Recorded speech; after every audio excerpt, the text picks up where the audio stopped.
Agora, muito bem, recorded in progress. E aí, depois, eu subo lá os links e envio para você, tá, Liliane? Como eu ia dizendo, nenhum bebê nasce com medo de falar em público, né? Então, o bebê, ele tá com fome, ele vai lá e chora, simplesmente. E aí, existe essa pressão social que a gente vai aprendendo a ter medo, a gente vai aprendendo a ficar ansioso para falar o que a gente pensa. E aí existe uma ciência que eu quero trazer o nome dela aqui para quem se interessar depois, leia sobre isso na internet, tem muito conteúdo, que é a epigenética. O que é epigenética? Epigenética é como o ambiente modula o nosso DNA, como o ambiente modula o nosso comportamento. Exemplo fácil da gente ver isso. Irmãos gêmeos, que compartilham do mesmo DNA, terem comportamentos diferentes. Ou seja, ele vem com o mesmo DNA, né? Hoje a ciência diz que tem algumas pequenas alterações, mas vamos dizer que é um gigantesco percentual de DNA igual, e essas crianças são colocadas em ambientes que um vai para a escola, um fica em casa, e essas pequenas alterações vão mudando, vão lapidando esse comportamento, ok? E aí a gente se depara um dia, um momento, em que a gente precisa falar em público, falar com alguém, ter uma conversa com uma autoridade. O que normalmente acontece com a criança, por exemplo, que vai apresentar um trabalho na escola? A gente, pelo menos pelo que eu estou vendo aqui da galera que está assistindo, a gente deve ter ali uma faixa de idade parecida, a gente é da mesma geração. Então, como que a gente apresentava trabalho na escola? Vai lá na frente e fala do Rio Amazonas. Ai, professor, eu estou com medo, eu não sei, não conheço o Rio Amazonas, não sei fazer uma apresentação. Vai lá e cala a boca. Se não for, reprovado. Vai lá na frente e fala.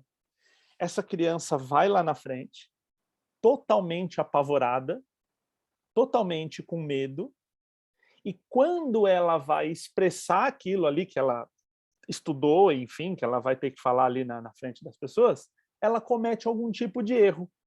Em casos extremos, tem criança que faz xixi na calça, de tanto medo que está ali na frente.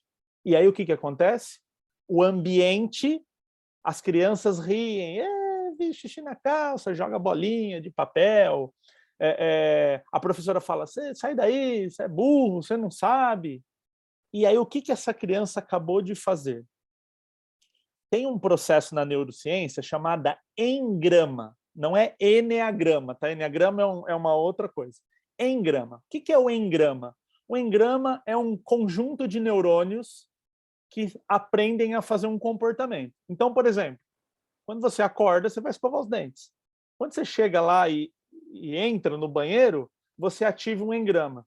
Então, os seus neurônios sabem ali que você tem que pegar a pasta de dente, você tem que colocar na escova, tem que escova aqui, escova ali e tal. E isso é tão sensacional que, se você começar a prestar atenção, você escova seus dentes todos os dias da mesma forma. Você faz o mesmo processo. Você escova, por exemplo, o inferior esquerdo todo dia. Comecem a prestar atenção. Banho, a gente ensaboa a mesma sequência. Saiu do banho, a gente seca na mesma sequência. E aí vai acontecer o que a gente chama de hábito. Ou seja, meu cérebro pensa, eu não preciso ficar queimando energia para me secar, para tomar banho, para escovar o dente. Então eu faço um processo habitual, que é um conjunto de neurônios chamados de engrama. Dirigir é um bom exemplo, né? Quando a gente começa a dirigir, nossa, maluco, como que dirige? Retrovisor, embreagem, freio de mão, tudo ao mesmo tempo. E hoje em dia a gente dirige lá de boa, né? Não pessoas aqui, mas tem gente lá fora, no mundo exterior, que fala no celular, que faz maquiagem enquanto dirige, que mexe no som. Não a gente aqui. Pessoas lá do mundo externo, né? Fazem esse tipo de comportamento. Então, a gente começa a perceber que entra num padrão de hábito. Então, dirigir se torna um hábito, escovar o dente se torna um hábito, tudo isso se torna um hábito através do fortalecimento desse engrama. Voltando na questão da comunicação, o que essa criança acabou de criar na cabeça dela? quando eu me exponho para outras pessoas, eu estou num momento de perigo. Quando eu falo o que eu sinto, eu estou num momento de perigo. E aí esse exemplo que eu dei da escola, a gente pode levar ele para outras frentes, por exemplo, pais muito rígidos, pais muito rigorosos. A criança vai dar uma opinião ali que ela está... Ai, mãe, eu estou com medo do monstro, de dormir. Cala a boca, vai dormir. Você fica com essas frescuras. Então, o que essa criança começa a associar? Toda vez que eu falo, eu sou tolhido. Brigam comigo. Eu passo vergonha. Eu entro num lugar ruim. Eu sou rejeitado. E aqui que a brincadeira começa. Aqui que o problema começa. Nós somos animais sociais. Ou seja, a gente precisa de sociedade. Se todos os seres humanos da Terra morressem e ficasse só você, tua comunicação não serviria para absolutamente nada. Ou seja, a nossa comunicação ela serve para falar com o outro, ela serve para expressar para o outro aquilo que a gente está sentindo. A própria palavra comunicação vem do latim communicatio, que significa tornar comum. Ou seja, eu falo assim para vocês, ó, eu estou com um objeto na minha mão, vocês não estão vendo, mas é um objeto cilíndrico, transparente, que tem assim um tubinho dentro. Na ponta desse tubinho tem uma bolinha e a gente usa para escrever no papel. Então, e é transparente. Então, além de provavelmente todo mundo já ter pensado numa caneta, provavelmente todo mundo está falando, é uma caneta Bic, inclusive, essa daí. Porque eu tornei comum aquilo que só eu sabia. Então, a grande questão aqui, e esse vai ser um ponto-chave na nossa conversa, comunicação sempre é para o outro. Comunicação serve para o outro. Uma vez que a minha comunicação não atende o outro, eu não estou me comunicando bem. Se comunicar bem não é falar bonito, é fazer com que o outro nos entenda. Por isso que eu dou, hoje à tarde, após essa palestra, eu vou dar aula para um grupo de adolescentes. A minha abordagem para uma plateia de 14 anos é totalmente diferente para uma plateia de profissionais como vocês. Então, a gente tem que começar a ter esse entendimento do porquê que a gente se comunica, né? Então, assim, ó, eu vou usar o termo milhares, porque já passaram de 1000, milhares de pessoas já passaram pelos meus treinamentos, pelas mentorias, pelos grupos e etc, etc. E eu fiz um cálculo de 5 tipos de causas que impactam nessas pessoas de falar em público. Ou seja, a pessoa chega, a gente encontra, e aí eu criei os 5 que, assim, 99% está aqui dentro. Pais rígidos, ou seja, a criança tem que ser perfeita sempre, senão, se ela não tirar 10 em todas as provas, ela vai ter problema. Pais ausentes, ou seja, aquela criança não é regulada ali na fase que ela está aprendendo, então ela fica insegura, ela fala, será que se eu for me expor eu estou fazendo certo ou errado? Eu não aprendi isso na minha infância. Pais rígidos, pais ausentes, bullying, ou seja, quando a criança se expressa, ela sofre bullying, ela começa a associar, ficar quieto me traz vantagem, eu não preciso sofrer mais essas questões. Professores rígidos, porque depois dos nossos pais, os professores são a nossa próxima autoridade, então, provavelmente eu estou falando isso, alguém está lembrando da Dona Marta, da 2ª série, que brigava quando a gente não fazia o solzinho do lado certo, né? A própria escola ela não deixa a criança ser criativa, né? Então, assim, eu vou fazer uma casa de ponta cabeça. Não pode ter casa de ponta cabeça, né? Tem a casa, tem que ser assim. Então, a gente é colocado ali na forminha, né? Hoje isso está melhorando, mas a nossa geração foi muito criada nisso. E um 5º ponto, que esse aqui é muito interessante, é o rótulo. Às vezes, essa criança, que você, né? Eu estou dizendo a criança, você, ouvir assim, ó, você é muito inteligente. Nossa, como você é inteligente? Como você sabe tudo? Como você é bom? Nossa, você é muito... Nossa, você conhece tudo. Aí a criança bota um carimbo nela, né? Inteligente, legal. Quando a gente chega na fase adulta, aí a gente cai porque assim, quando eu era criança eu sabia as capitais do Brasil, então todo mundo ficava, uau, que criança inteligente, né? Quando a gente chega na fase adulta, na universidade, no trabalho, vai fazer uma prova de uma OAB, de um Enem, vai entrar num mestrado, a régua sobe. Esse tipo de conhecimento que para a criança era muito espetacular, ele já não é tão, né, incrível. O que acontece? Essa criança começa a pensar assim, eu sou uma farsa. Eu não sou inteligente. Na verdade, eu sou burro. E agora eu estou vendo. Se eu acho que eu sou burro, o que eu vou falar para as pessoas? E aí eu começo a ter esse processo de introspecção, de evitar a fala. Toda vez que eu evito falar em público, toda vez, e se você fizer um histórico da tua vida e toda vez que você evitou de falar em público, você deu uma comidinha para o teu engrama de fuga, de fugir, de medo. Eu vou falar um negócio muito velho aqui e, infelizmente, acho que todo mundo conhece. Lembra do Tamagotchi? Aquele bichinho virtual que tinha que a gente tinha um boneco, um bichinho virtual que a gente dava comidinha e ele ia crescendo? O que a gente faz? A gente dá comidinha para o nosso engrama de medo. Então, quando eu me deparo com uma situação, eu quero fugir. E aí, toda vez que eu fujo, eu reforço aquele comportamento. Liliane, que é psicóloga, né, vai chamar isso de reforço negativo. Então, o reforço que a gente dá sobre isso... Oi, alguém está levantando a mão? William. Oi. Todo o meu time é de psicólogas. Então melhorou.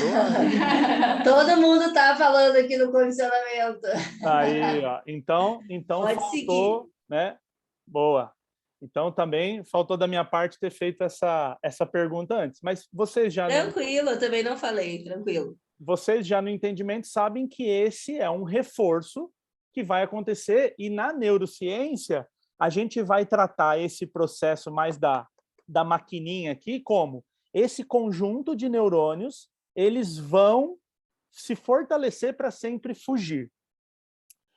Aí, alguém pode estar perguntando assim, William, mas será que medo da rejeição das pessoas, o medo da rejeição, é um medo de sobrevivência mesmo? Do tipo, é tão grave assim esse medo? E aí eu gosto de fazer um treinamento assim. Imagine que você está com uma arma na cabeça, o ladrão fala que vai te matar, acabou, não tem mais vida, são seus últimos momentos e passa a sua vida na sua frente, aquelas histórias que a gente ouve de pessoas que tiveram situações de quase morte. Aí a gente está com aquela situação ali. Como será que a gente, se você quiser inclusive abrir o microfone agora, Liliane, como será que o nosso corpo vai reagir a uma situação de quase morte, né? Então assim, nossa, vai morrer. Eu vou começar, tá? Tremedeira na perna. Eu acho que dá tremedeira na perna, tá com uma arma na cabeça, o ladrão falando que vai matar. O que mais que a gente tem? Eu com certeza vou começar a suar. Tremer o corpo inteiro e o meu coração vai sair pela boca.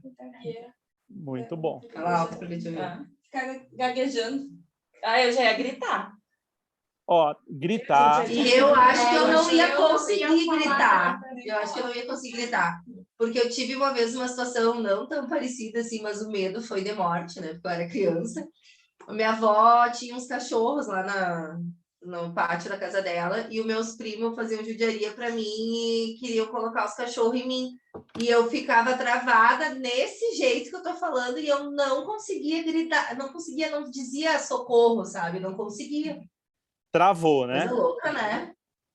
Legal. Então eu vou colocar aqui, ó, taquicardia, trava, tremedeira. Alguém falou mais alguma coisa aí?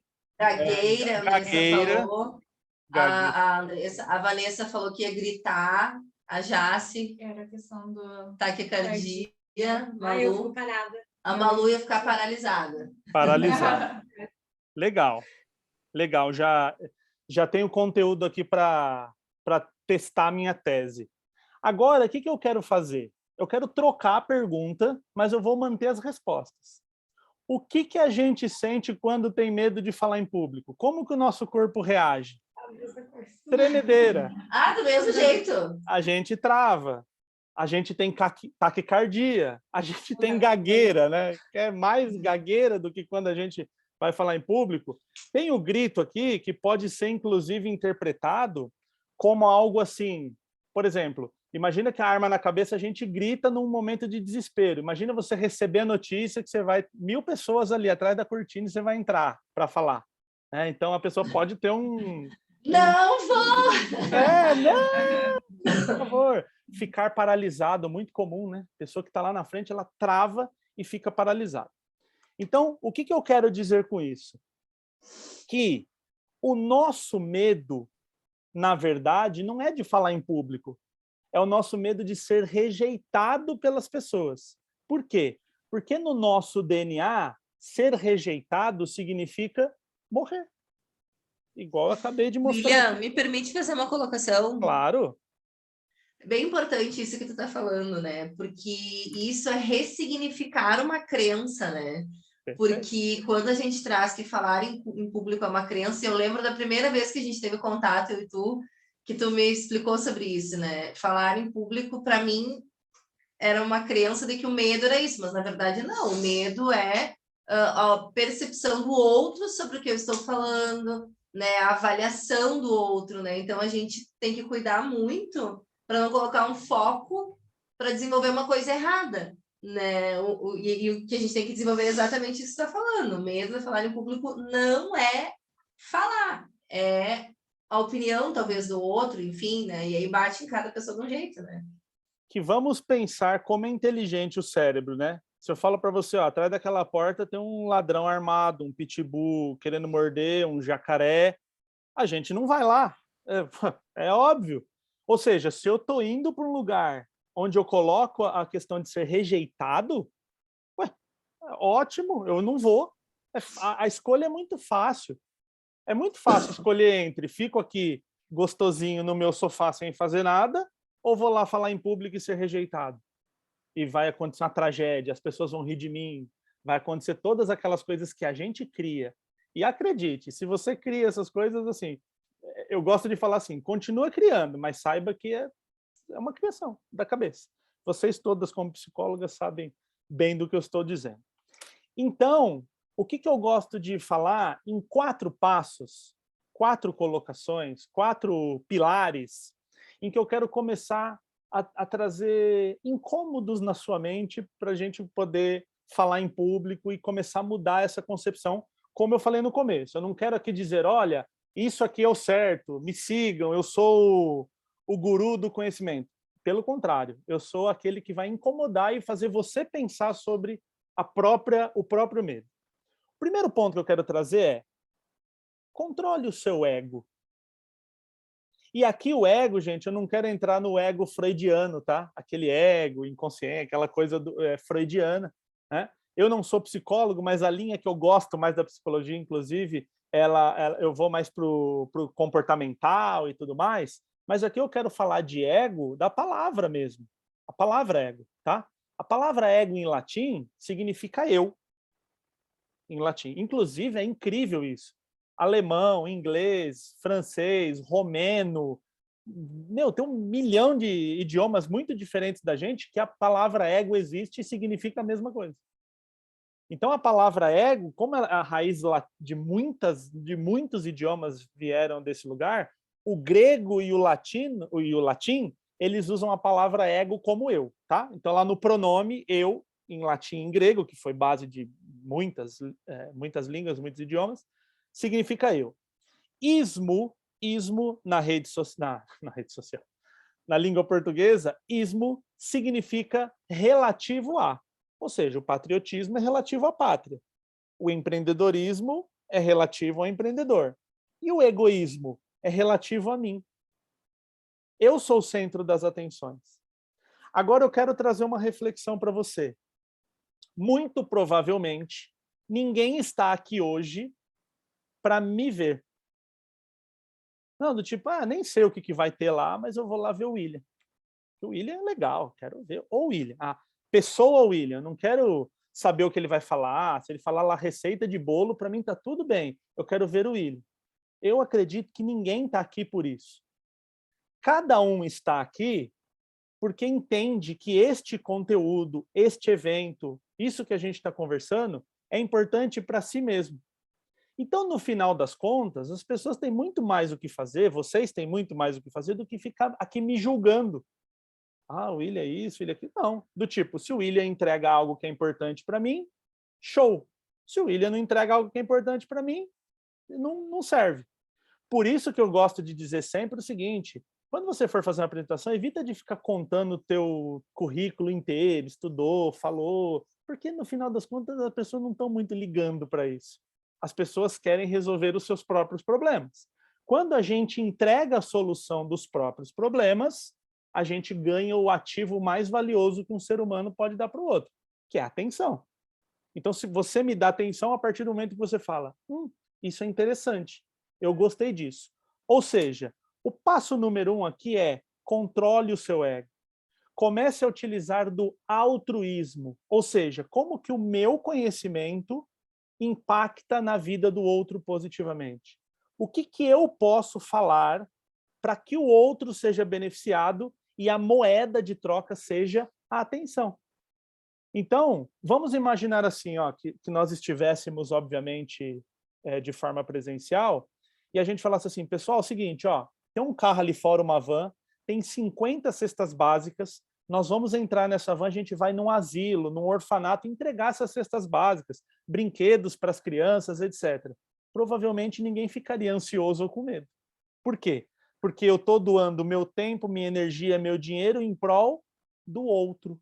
E aí, se a gente vai de novo para a etimologia da palavra, altruísmo, o que significa? Relativo ao outro. Tudo que eu estou falando aqui eu sei, ok? Agora, se eu consigo entregar para você que está assistindo e te fazer refletir, eu estou entregando o meu conteúdo para você. O William não importa nesse processo. O William é um transporte entre o conhecimento e a sua mudança. Então, o primeiro ponto que eu quero dizer é, as pessoas têm mais o que fazer do que ficar julgando a gente. Isso é uma coisa que a gente cria. Legal? Então, lembra que eu falei no começo? Comunicação, tornar comum ao outro. E outra tradução de comunicatio também pode ser interpretada como o ato de partilhar.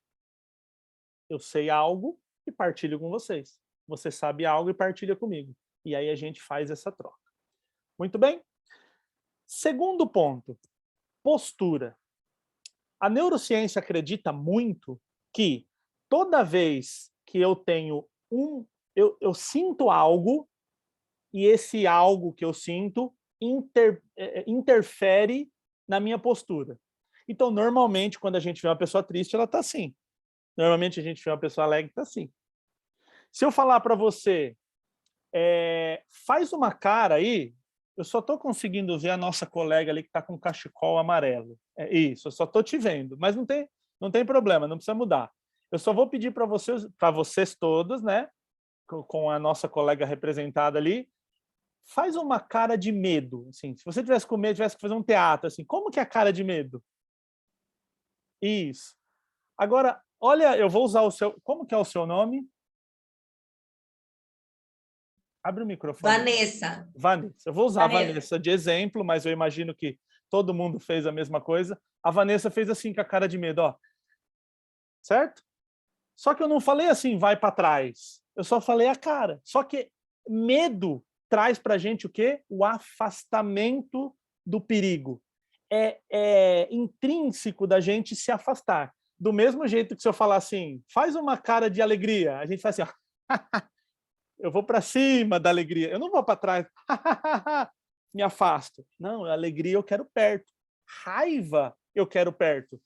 Faz uma raiva, a gente faz assim, ó, eu quero ir para cima daquilo que eu quero, né? Inclusive, essa agressão baixa o cortisol. Por isso que quando a gente quebra uma coisa que está com muita raiva, a gente acalma. Porque essa raiva, né, socialmente, isso é horrível. Mas o funcionamento, isso aí baixa o nosso cortisol, baixa o nosso estresse. Ou seja, a nossa postura é altamente influenciada pelo que a gente pensa. Olha que interessante, né? Às vezes o pessoal fala assim, esse cara aí fala uns negócios que a gente pensa e influencia. Será mesmo? Eu quero que nesse momento você pense na pessoa que você mais ama.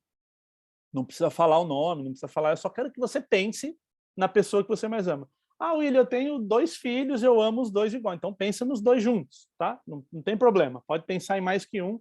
Põe aí a pessoa que você mais ama na sua vida. Muito bem. Agora imagine essa pessoa sendo atropelada. Ah, que horrível pensar isso. Quer dizer, ninguém foi atropelado, é só uma interpretação, uma história. Mas olha como o nosso sistema já entra num lugar ruim. Então agora pensa nessa pessoa assim, você fazendo festa, e você viajando, e você comemorando, tá? Para a gente mudar esse estado de espírito. Ou seja, pensar numa coisa é altamente modificante na nossa postura. A gente já fica, nossa, pessoa atropelada, ou nossa, que legal. Eu costumo dar um exemplo, né? A nossa mente é capaz de criar uma fantasia tão grande e o nosso corpo responder, a nossa postura. O grande exemplo disso é masturbação. Aquilo não está acontecendo de fato, só que a fantasia, a imaginação, faz o corpo entrar num lugar, num sistema, como se aquilo realmente estivesse acontecendo. Inclusive, faz o processo completo, como se aquilo estivesse acontecendo. Então, a nossa postura é muito importante. É aí, a gente às vezes faz coisas assim, ó. Oi, gente, tudo bem? Eu estou muito feliz de estar aqui hoje. Nossa, obrigado, viu, pelo convite. E meu corpo está dizendo, ele não está, não. Ele não está feliz de estar aqui. Ele tá muito brabo de estar aqui. Então, começa a prestar atenção. E aqui, gente, não é assim, eu sou quietinha, vou chegar lá no palco e vou dar estrelinha, vou cuspir fogo. Não é isso. Comece a prestar atenção na sua postura quando você está feliz, quando você está confiante. E comece a prestar atenção na sua postura quando você está com medo, está ansiosa. E você vai perceber que a sua postura muda nesses lugares. O que a gente vai começar a fazer? A gente vai apertar o play na postura da confiança quando a gente for se apresentar. Porque o outro está lendo isso. O outro está vendo a nossa apresentação. William, será que esse negócio funciona mesmo ou é tudo conversa? Como eu sou um cara da ciência, assim como vocês, a gente bota no laboratório para testar, né? Então vamos testar se esse negócio funciona.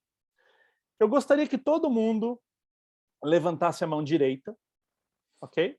Queria que todo mundo levantasse a mão direita. Só estou vendo a Vanessa vai ser a minha cobaia, tá, Vanessa?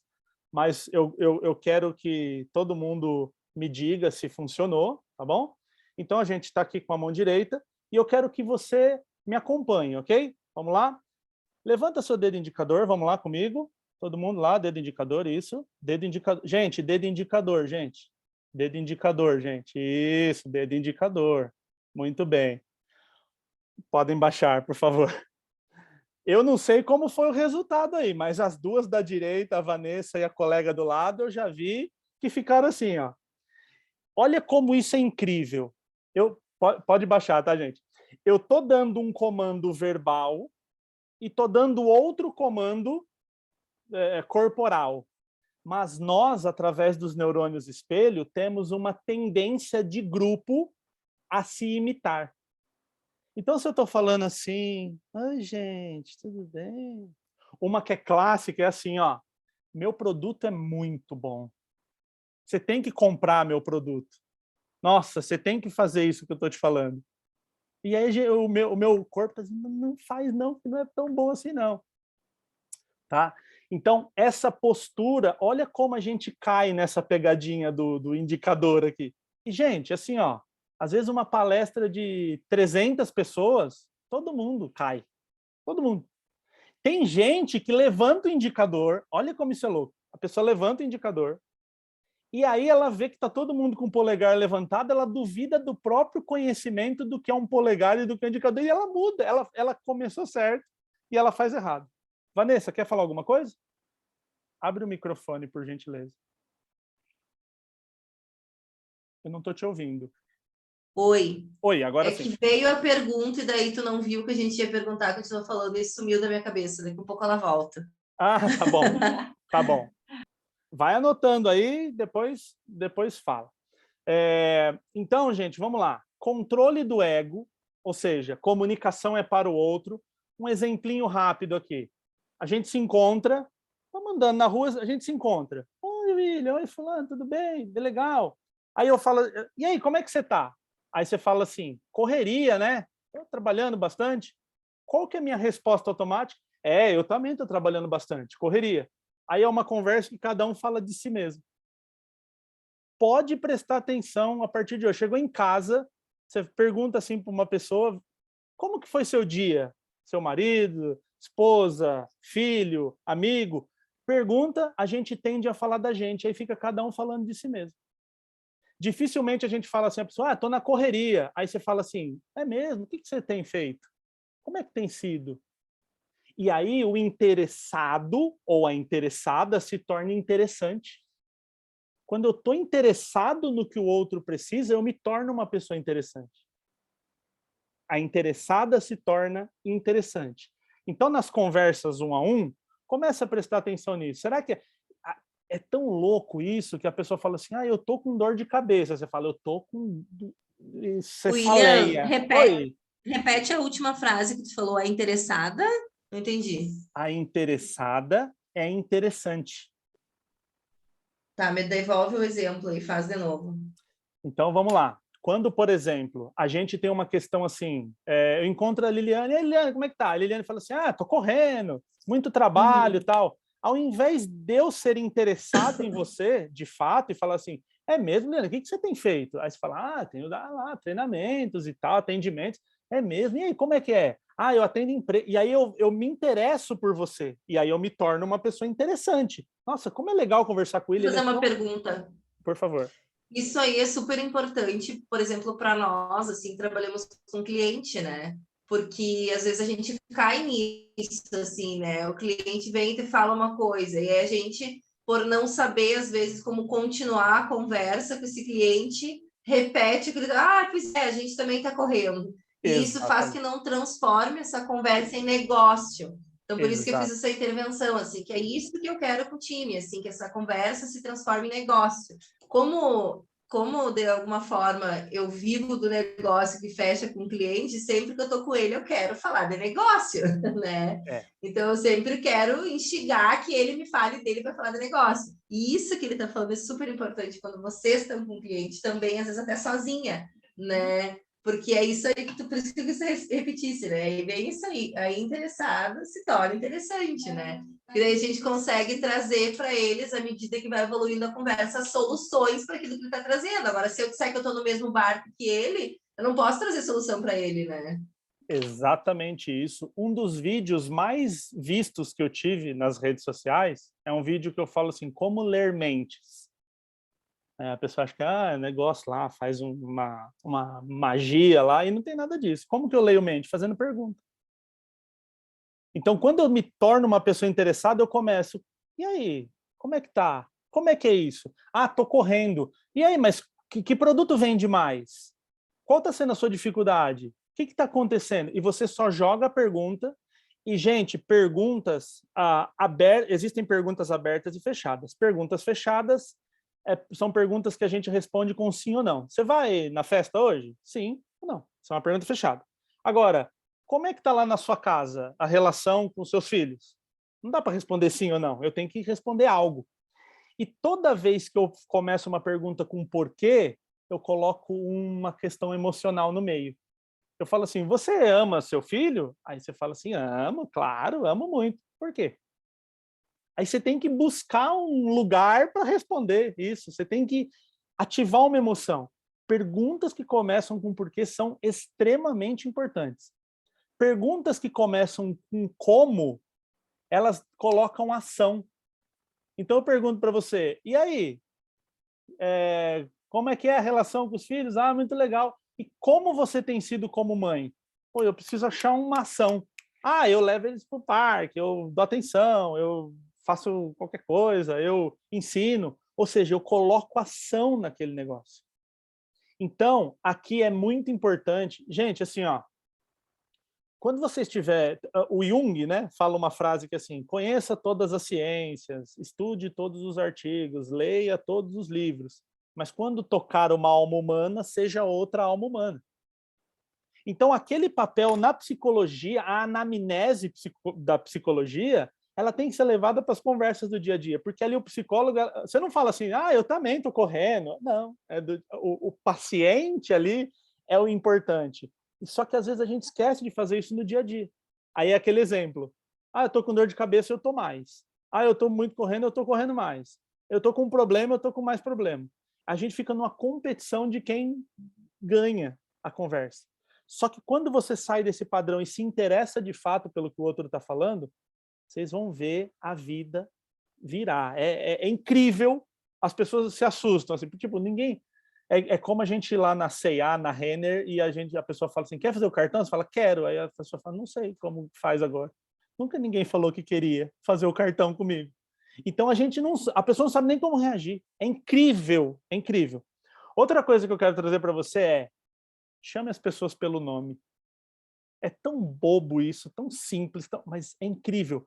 Principalmente pessoas que numa hierarquia social, como vocês estão dentro de empresas, pessoas que estão na hierarquia baixa. Se você souber o nome da tia da limpeza, da tia do café, do porteiro, da menina que você chega lá, oi, João, oi, Pedro, tudo bem? Bom dia, vim fazer uma... Muda a vida. Chama o garçom pelo nome, a cervejinha vem mais gelada, o prato vem quente, vem mais rápido. É incrível quando a gente chama as pessoas pelo nome e lembra, né? Então, na outro mês, você vai no restaurante, você lembra o nome ali do garçom. Então, só revisando aqui, ponto número 1. Não é sobre você, é sobre o outro. Okay? Você vai se tornar alguém muito mais interessante quando você colocar o outro em primeiro plano. Segundo, postura. Então, vai falar, tem que estar grande aqui. Ai, gente, eu vim trazer uma solução para a empresa de vocês, que é muito boa, e eu vou me escondendo aqui. Não, eu vim resolver a parada aqui, ó, tô grandão. Terceiro ponto, organize os seus discursos e para que a gente não tome tempo nessa explicação... William, Oi. Quero fazer uma colocação, assim, Por que eu favor. acho que eu nunca dividi isso com as gurias, e isso foi um insight que eu tive quando tu me falou, isso que tu falou agora, né? Postura, né? E aí, enquanto tu falava lá, a primeira sessão que a gente fez no sábado, eu pensei assim, cara, eu vou pensar isso quando eu estiver lá na frente, né? E às vezes, assim, às vezes não, sempre, tá? Quando eu começo, eu percebo diferença quando eu esqueço de fazer isso. Daí, quando eu lembro e faço, eu me sinto que eu fui melhor. Eu penso assim, tipo, eu olho para as pessoas e eu penso assim, ó, eu sei mais que todo mundo aqui, o meu papel aqui é compartilhar, né? O que eu sei está dentro de mim, meu papel é compartilhar, eu sou poderosa. Eu penso isso, acredita? E faz uma diferença para mim, sabe? Às vezes eu começo meio nervosa, quando eu não falei, eu até, tipo, como se fosse um mantra, sabe? Não falei, daí eu, tipo, meio que dou um jeito de me virar, assim, fechar meu olho e pensar isso. E funciona, sabe? Acho que isso é interessante também, a forma que tu falou antes do pensamento, né? É porque se eu penso assim, ó, eu tô indo lá ser julgado, vai ser horrível, vou perder minha credibilidade, vão me rejeitar, o seu cérebro só vai fazer assim, tá bom, vou te tirar daí então, deixa comigo. Agora, nossa, eu vou lá fazer uma palestra, o pessoal da Linux lá, e tá todo mundo querendo, e são psicólogos, são pessoas que já estão preparadas, que a gente vai afinar a comunicação, daqui a pouco tá todo mundo vendendo muito, e vão me indicar para muitas pessoas, e eu vou crescer o meu trabalho. Uau! Não vejo a hora de começar essa apresentação. Então, isso faz uma total diferença. Claro que a gente está falando de extremos aqui, né? Entre 8 e 80, existem 72 possibilidades, a gente vai trabalhar num espectro aqui, mas, assim, a gente tem que começar a olhar o falar em público como uma oportunidade de compartilhar conhecimento, e não como, estou indo lá para ser chicoteado, estou indo lá para forca, vão me matar. Ué, se eu estou indo para me matar, eu vou ter medo mesmo. É absolutamente saudável ter medo de algo que vai me fazer mal. Só que esse mal, William, ele é relativo, né? Ele está dentro da nossa cabeça. Depois, quando der, tu me dá a palavra aí. Pode continuar. Não, vai lá. Era só para finalizar isso aí. É que falar. Assim, ó, eu te falei isso na nossa sessão e eu já comentei com a Vanessa que a gente se conhece, a Vanessa, já há muitos anos. Eu tive uma professora de matemática, né, que ela foi, eu tô falando dela, eu tô enxergando ela, tô enxergando aquele dia de sol, tô enxergando todos os meus colegas. Eu tô lá no quadro com a minha camisetinha roxa da Coach, que era uma que eu usava muito, porque era a única de marca que eu tinha naquela época. Liliane, deixa eu só fazer um parêntese para não perder sua fala. Dia ensolarado, camiseta roxa da Coach. Se você perguntar assim, o que você fez semana passada no almoço, a gente não lembra, mas Não essa lembro. memória está Isso, riquíssima. latentíssima. Segue lá. E eu não sabia fazer a porcaria da Bhaskara, não sei até hoje. Nem E eu. ela me colocou lá na frente, aquela vaca, vou falar. Falei, tô leve. Ai, falei, nunca falei, agora falei. E assim, ó, sabe que eu... E aí depois eu passei por uma situação na faculdade, né? Porque eu tive um problema, enfim, com meu irmão, e aí eu não conseguia nada que era lógico, eu não conseguia raciocinar, tive que ir na psicóloga e consegui. E o professor me colocou diante de toda a turma num quebra-cabeça e eu fiquei nervosa e eu não, e aquilo me remeteu à prova de matemática, nem à faculdade, mas a Bhaskara da matemática. Então, sabe o que que eu faço também quando eu vou começar a falar? Isso eu aprendi quando eu fui para a Conlog, que foi quando eu tive que falar para muitas pessoas, e eu não saiba responder. Eu sou a detentora da resposta. E se eu não souber, a pessoa vai construir a resposta comigo. E tá tudo bem eu dizer que eu não sei. Medo. E é bem o que tu falou dos traumas, né? O meu medo era isso, tipo, eu fiquei no recreio para fazer a Bhaskara e eu não soube fazer a Bhaskara. Então eu tinha medo, putz, se alguém me perguntar alguma coisa que eu não souber responder, né? Então, pensar isso ressignificou essa crença. Travou? Oi, estão me ouvindo? Estão me ouvindo? Alô, alô, alô, alô. Oi, estão me ouvindo? Oi. Eu te ouvi, eu não sei se vocês estão me ouvindo aí. Voltamos. Levanta a mão assim, se estiver me ouvindo, por favor. Sim. Aê, beleza. Eu ouvi tudo que você falou, tá, Liliane? Deu uma picotadinha, mas eu entendi que essa ressignificação. Isso é legal. Agora... Aham. Oi. Tá certinho para ele. Voltou. Vamos ver aqui se melhora.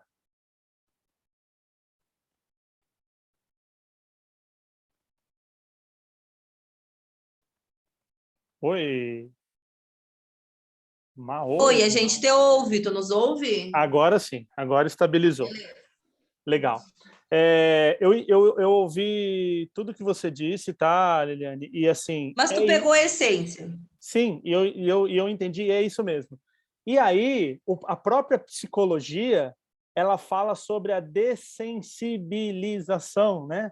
Então, se uma pessoa ela tem medo de elevador, não adianta enfiá-la no elevador, 30 andares, trancar, amarrar ela e jogar. Isso aí só vai traumatizar. O que eu faço? Vamos até o elevador, apertar o botão e volta? Então, não precisa assim, eu sempre morri de medo de falar em público, hoje eu vou arrumar um lugar para falar para 1000 pessoas. Não faz isso, porque isso é traumático. Então, assim, pergunta a hora para alguém na rua. Conversa, fala oi, pergunta para a menina lá do caixa do mercado, assim, aí, muito movimento aqui. E aí a gente vai dessensibilizando, a gente vai dando pequenos passos em busca desse lugar que a gente quer, e conforme o teu sistema ele for entendendo que falar com as pessoas não é algo perigoso, você vai quebrando essa casca, tá? E vai trazendo essa situação. Eu quero pontuar, são 4 passos que eu falei 2. O terceiro é sobre a organização da fala. Para a gente não, né, estamos com o tempo aqui apertado para a gente não esticar, eu vou enviar um PDF para você, tá, Liliane? Você compartilha com elas, lá tem a explicação perfeita. Mas rapidamente organizar o nosso discurso em problema, causa e solução. Eu toco no problema, a pessoa presta atenção em mim, no problema dela, obviamente, né, do espectador.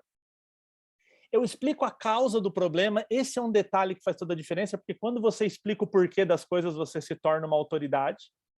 Você fala, nossa, eu sei que eu tenho dor de cabeça, mas por que eu tenho dor? Eu sei que eu tenho medo de falar em público, mas por que eu tenho medo? Então, quando eu explico a causa, eu mudo o jogo. Eu entro como uma grande autoridade. E, obviamente, a solução. Nesse PDF tem tudo explicadinho, tintim por tintim, você pode entrar lá. Eu vou mandar no WhatsApp, aí você depois dá uma lida e vai entender o que eu estou dizendo aqui.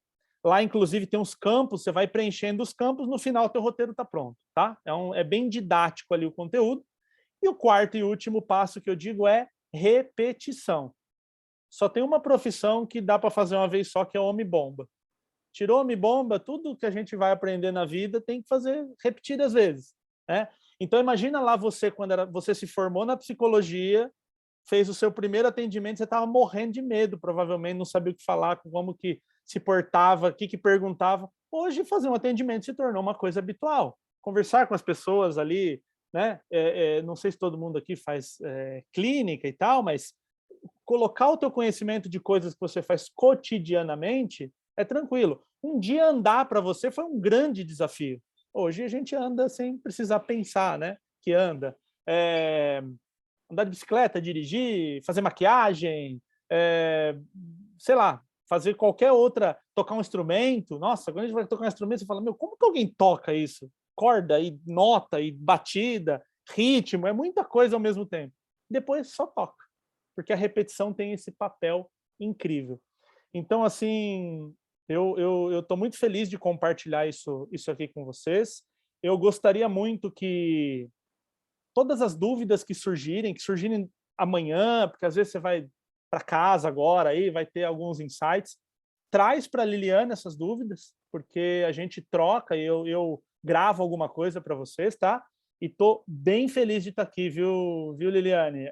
Eu costumo dizer, tem uma frase do filósofo Clóvis de Barros Filho que diz o seguinte: felicidade é estar onde quer, com quem quer, fazendo o que quer.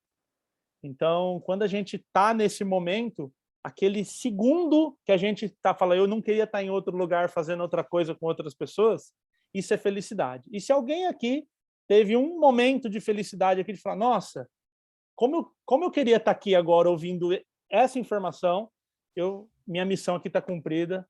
Muito obrigado aí pela atenção de vocês.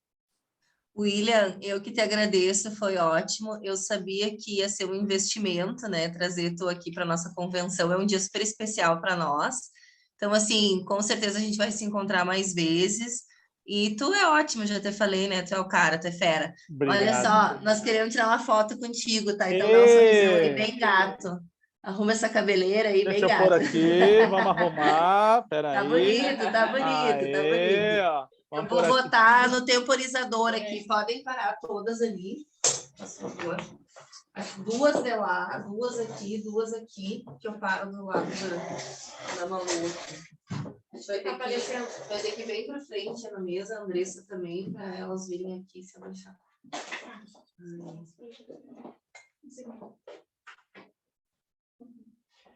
Ele vai cansar o sorriso. Tu fica assim, congela, que são 10 segundos. Raiga também.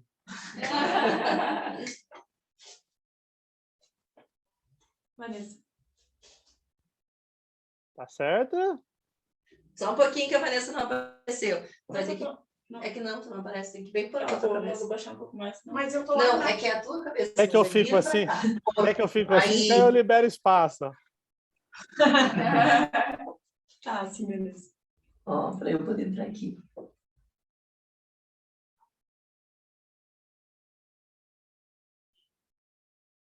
Aê! Obrigada! Foi ótimo! Por que a gente faz silêncio para bater foto, né? É uma pergunta que também pode ser.